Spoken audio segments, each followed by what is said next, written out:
Wir haben heute ein ganz wichtiges Thema auf dem Schirm, nämlich Nachhaltigkeit und Umweltschutz. Das geht uns alle an.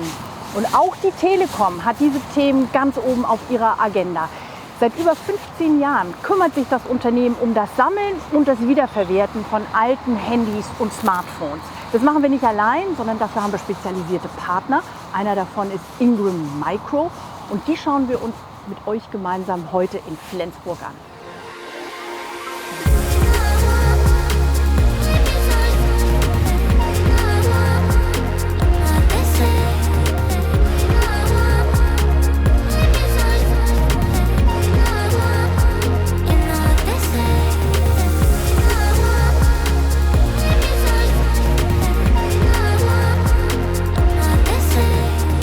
Ingram Micro kommen täglich Hunderte von gebrauchten Geräten an.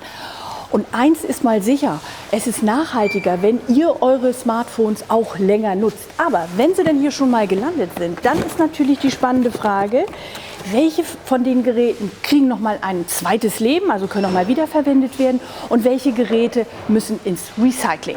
Und darum geht es heute. Anja, wie läuft der Prozess im Einzelnen hier ab? Hier an dieser Stelle bekommen wir die Päckchen, wo die unterschiedlichen Geräte gesammelt sind, die Sammelboxen.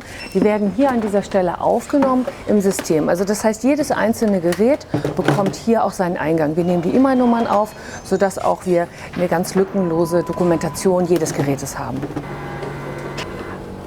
An dieser Station nehmen wir die Geräte, die bei uns im System sind, und das System gibt uns die Information, ob das Gerät wiederverwendet werden kann oder eher als Rohstoffträger genutzt werden kann. Die Geräte werden hier in dem Moment, wenn sie als Rohstoffträger genutzt werden können, werden eventuelle innenliegende Datenkarten oder SIM-Karten werden noch rausgenommen. Die werden dann geschreddert und Akkus werden entnommen. Und nur noch das rohe Gerät geht dann in einen Wertstoffbehälter, der dann in den nächsten Step der Wiederverwertung geht. Also die Geräte, die ein zweites Leben bekommen können, die werden hier rausgenommen und gehen in den nächsten Step der Aufarbeitung. Anja, beim Handy-Recycling geht es ja für die Verbraucherinnen und Verbraucher darum, was passiert mit meinen Daten.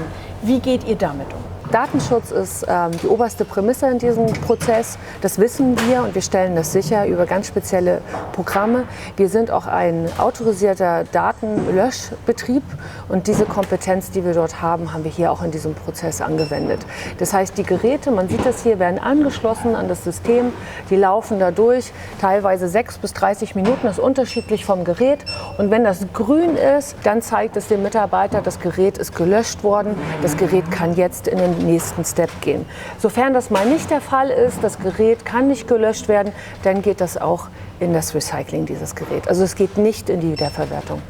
We interrupt our program to bring you this important message. Wer noch mehr wissen möchte zum Kauf von gebrauchten Smartphones, der guckt einfach auf unserer Seite green-magenta.com vorbei. Dort findet er auch alle Informationen, die für ihn wichtig sind. Und wer richtig einsteigen möchte in das Nachhaltigkeitsthema und Verantwortung bei der Deutschen Telekom, der geht auf unsere Nachhaltigkeitsseiten auf unserer Website. Die Telekom setzt eindeutig auf Kreislaufwirtschaft. Es soll zukünftig selbstverständlich sein, dass Altgeräte zurückgegeben, repariert oder recycelt werden. Das ehrgeizige Ziel ist es, 100% Kreislaufwirtschaft bis 2030 für Endgeräte zu erreichen. Dabei sollen auch die Lieferanten der Telekom mitmachen. Die Telekom hat bislang rund 3,4 Millionen alte Handys gesammelt. Wie machen wir das? Wir sammeln gemeinsam mit Umweltgruppen, Kirchen, eine Weltinitiativen und stellen mit diesem Netzwerk das zahlenmäßig erfolgreichste freiwillige Sammelsystem in Deutschland zur Verfügung. Übrigens, das Rücknahmesystem der Telekom ist das einzige, das mit dem staatlichen Umweltzeichen Blauer Engel ausgezeichnet ist. Und wir achten auf kurze Wege und sorgen dafür, dass die Geräte in Deutschland aufgearbeitet und auch recycelt werden. Das passiert dann nach den höchsten Umweltstandards. Schätzungsweise gammeln noch 200 Millionen Handys in den deutschen Schubladen. Viele von diesen Geräten können noch eine zweite Chance bekommen. Noch etwas, das wir vor Augen haben sollten. So gut wie alle metallischen Rohstoffe in den Handys werden außerhalb der EU abgebaut und verarbeitet. Daher ist das Recycling von Gold, Silber, Kupfer, Platin und Palladium sowohl ein Beitrag zur Nachhaltigkeit wie auch zur Versorgungssicherheit. Diese Metalle werden dringend für das das Gelingen der Energiewende gebraucht. Und jetzt zum Schluss von mir nochmal ein Aufruf. Macht mit beim Handysammeln. Guckt in eure Schenkel und Schubladen und ich bin sicher, ihr findet noch ein altes Handy. Anja, hier ist die letzte Station. Was geht ab? Nach der Datenlöschung unterziehen wir die Geräte, die jetzt in die Wiederverwertung gehen, einem Handy-TÜV. Das heißt, wir schicken wie einen kleinen Spion in diese Geräte rein, der einmal genau alles prüft und checkt. Der Mitarbeiter hat hier ein Programm, ein ganz spezielles, was ihn da durchführt durch diese Handyprüfung. Und anschließend können wir gewährleisten, dass das Gerät zu 100%ig funktionstüchtig ist. Am Ende wird es natürlich nochmal gereinigt und poliert, sodass der nächste Kunde dieses Gerät wiederverwenden kann.